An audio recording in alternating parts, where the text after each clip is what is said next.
Bismillahirrahmanirrahim. Fadhkuruni azkurkum. Ingat aku ketika kamu lagi senang, ketika kamu lagi lapang, ketika kamu merasa nggak butuh. Nanti aku akan ingat kamu ketika kamu lagi susah, lagi sempit, lagi butuh. Fadhkuruni azkurkum.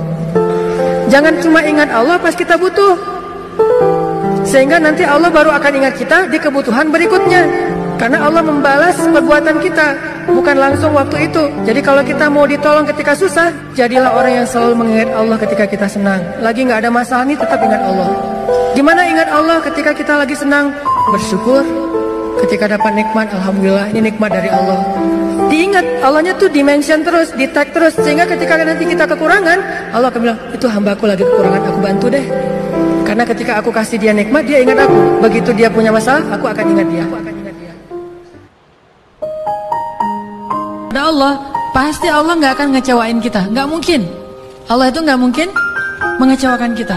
Allah sendiri kok yang berjanji, wa idza sa'alaka ibadi anni fa inni qarib ujibu da'watad da'.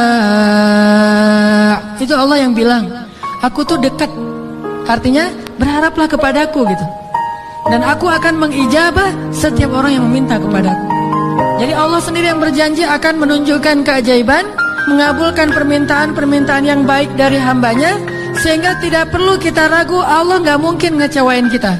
Begitu kita berdoa yang selaras di hati kita, yakin kepada Allah, Allah akan tunjukkan. Itu rahasia paling gampang untuk hidup bahagia, untuk sukses, untuk dapetin apa yang baik-baik yang kita harapin. Kalau pengen doa kita diijabah oleh Allah, ijabahlah panggilan Allah. Falyastajibu li wal yu'minu bi la'allahum yarshudun. Penuhilah panggilan Allah dan berimanlah kepada Allah supaya kalian mendapat petunjuk. Jadi kalau kita mengijabah panggilan Allah, Allah mengijabah panggilan kita. Begitu Allah bilang, Allahu Akbar, Allahu Akbar, labbaika ya Rabbi, aku penuhi panggilanmu ya Allah. Datang buru-buru, wudhu langsung datang ke masjid. Nanti begitu kita bilang, Allah ya Allah, labbaika ya abdi, ada apa wahai hambaku? Allah buru-buru datang kepada kita. Seperti kita buru-buru datang kepada Allah, seperti itu juga Allah buru-buru datang kepada kita. Seperti kita berleha-leha atau menunda-nunda waktu untuk datang kepada Allah, seperti itu juga Allah menunda-nunda waktu untuk datang kepada kita ketika kita panggil. Allah berfirman kepada orang-orang yang banyak dosa seperti kita, yang pernah berzina, yang pernah minum khamar, yang mungkin pernah membunuh, yang pernah makan riba, yang pernah melakukan dosa diam-diam, yang banyak dosa, yang kotor, hina, dina. Allah bilang, ya ibadi, hambaku gitu. Lembutnya panggilan Allah kepada kita. Allah nggak mengenal, wahai manusia, wahai pendosa, wahai orang yang hina. Enggak, Allah bilang, qul ya ibadiyalladzina asrafu ala anfusihim. Bilang kepada hamba-hambaku yang banyak dosa. Tapi Allah nggak bilang yang banyak dosa, yang melampaui batas terhadap dirinya. Lembut sekali bahasa Allah. Udah banyak dosa, Allah masih memanggil kita hamba. Bahkan ketika kita melakukan dosa, diam-diam di malam hari, tidak ada yang melihat kecuali Allah, kemudian cuma satu malaikat yang mencatat. Jangan catat dulu, mungkin besok dia akan bertobat. Allah kalau kita buat dosa diam-diam, Allah tutupi aib kita. Gak pernah Allah capek mendengar curhat kita. Lagian kadang-kadang kita yang dicurhatin ke Allah itu masalahnya itu juga belum selesai. Allah gak pernah bilang, belum selesai juga masalah yang kemarin. Gak pernah Allah ngomong gitu. Kayak berlarut-larut kamu teh masalah gak beres-beres. Allah gak pernah ngomong kayak gitu kan. Tetap aja hambaku ada apa, Allah mendengar. Dan bukan cuma mendengar, Allah yang ngedatangin kita ke langit dunia setiap sepertiga malam. Terus Allah bertanya, hal min dihajah, ada nggak di antara hambaku yang butuh sesuatu? Sini. Hal min taib, adakah di antara hambaku yang pengen taubat? Sini aku terima taubatnya. Hal min mustaghfir, adakah di antara hambaku yang pengen minta ampun? Sini aku ampuni dosanya. Allah datangin kita, Allah nawarin jasa kepada kita, masih kita bilang juga Allah nggak berjasa dalam.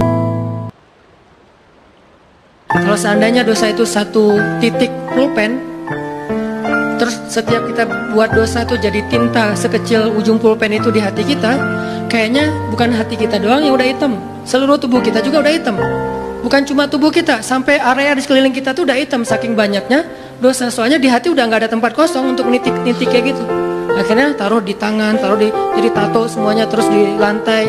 Saking banyaknya dosa kita. Begitu kita datang kepada Allah, belum beramal soleh, baru mau datang, astagfirullahaladzim, langsung Allah sediakan menu istighfar, taubat dengan menu yang sangat istimewa.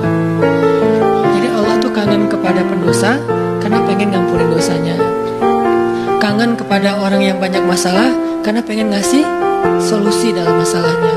Kangen kepada orang yang udah berbuat amal soleh karena pengen mengangkat derajatnya.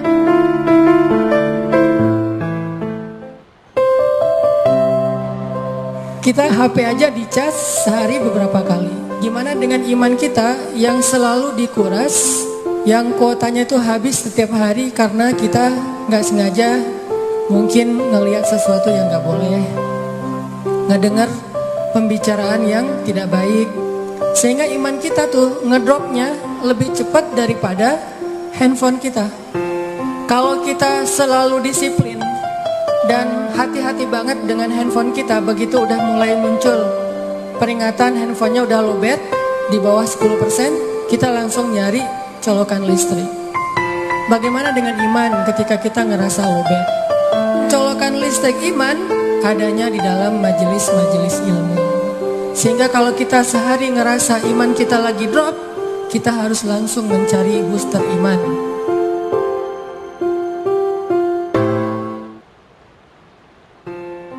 Sebelum kita mengambil pilihan-pilihan hidup yang berat, menjalani tugas-tugas yang berat dalam hidup, apa yang harus kita bekali dalam diri kita supaya kita kuat, berani, dan mantep?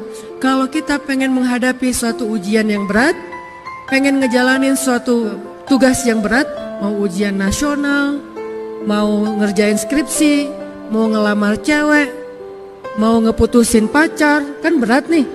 Gimana caranya kita berani mutusin atau halalin? Kan dua pilihan berat nih, putus atau halal. Kalau kita nggak bisa halal, ya udah kita putus. Yuk kita belajar la ilaha illallah masuk ke dalam hati kita dengan mengambil pilihan-pilihan yang melibatkan Allah, dan kita lihat keajaiban bahwa Allah gak ngecewain kita. Gak mungkin gara-gara taat kepada Allah kita jadi kecewa. Yang dibutuhkan hanya iman, sabar. Iman bahwa Allah gak mungkin ngecewain kita, sabar menunggu kejutan dari Allah. Allah kasih kejutan yang paling istimewa, makanya bermunajatlah kepada Allah. Ya Allah, titikan air mata, ngomong sama Allah masalahnya apa. Ya Allah, saya pengen nikah banget. Bukan apa-apa ya Allah, saya pengen punya keturunan yang soleh-soleha. Saya pengen sholat berjamaah waktu tahajud. Saya pengen diimami oleh seorang imam yang baik bacaannya, yang soleh. Saya pengen mendidik anak saya berdua dengan pasangan saya. Saya pengen yang baik-baik, sebutin. Pengennya kita, hajat kita itu apa? Cuman ya Allah, saya kurang modal, ngomong Allah kayak gitu. Ya Allah, kurang modal banget, gimana nih ya Allah? Tapi kan Engkau maha kaya ya Allah, bilang gitu. Cuman saya belum juga nemu siapa calonnya ya Allah. Dan kalau di dunia kita mempersiapkan segala sesuatu, harusnya di akhirat kita juga mempersiapkan segala sesuatu. Bahkan kesusahan di dunia gak ada apa-apanya dibandingkan kesusahan di akhirat. Kita susah di dunia masih punya keluarga, susah di akhirat gak punya siapa-siapa. Siapa yang nolong kita di dalam kubur kalau kita susah di kubur?